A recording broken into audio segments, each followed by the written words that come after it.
C'est sous le signe du cochon de terre qu'est placé cette année 2019. Un signe qui a inspiré les prestations de danse et de chant de la troupe d'Orient de Chine, qui a ravi et ému les nombreux spectateurs ivoiriens et chinois. Cette célébration était aussi une occasion pour les autorités chinoises et ivoiriennes de consolider les relations bilatérales. L'événement le plus mémorable était bien sûr la visite du président de la République ivoirienne en Chine et sa participation au sommet de Beijing du Forum sur la coopération sino-africaine FOCAC. Durant cette visite, les deux chefs d'État sont convenus de procéder à un entretien très fructueux qui a permis de hisser les relations sino-ivoiriennes au niveau d'un partenariat de coopération stratégique globale.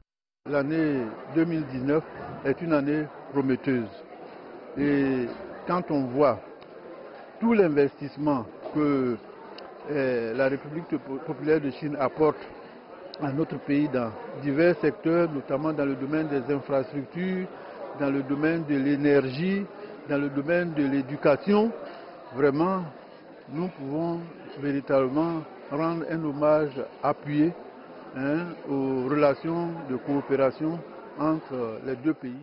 Pendant la cérémonie, l'ambassadeur de la République populaire de Chine en Côte d'Ivoire a remis des prix honorifiques aux entreprises chinoises qui ont le plus contribué au développement socio-économique de la Côte d'Ivoire. Le chef de mission du projet du stade olympique d'Ebimpe au nord d'Abidjan, construit par la Chine, était l'un des lauréats.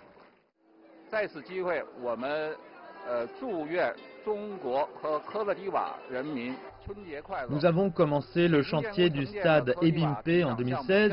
Nous sommes très contents et honorés d'avoir reçu un prix. Nous sommes honorés de mettre notre expertise au service d'un magnifique pays comme la Côte d'Ivoire.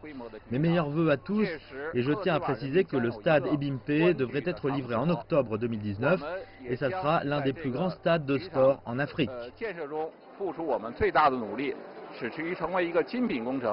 Dans l'astrologie chinoise, l'année du cochon de terre est une année placée sous le signe de la sécurité, de l'échange pacifique, de la bienveillance, du bien-être et de la consolidation des connaissances.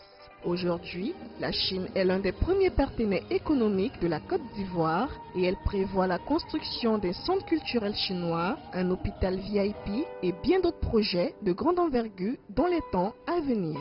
Pour les autorités chinoises et ivoiriennes, le Nouvel An chinois 2019 s'avère prometteur pour une coopération gagnant-gagnant. Christina Niaouré, CGTN français, Abidjan, Côte d'Ivoire.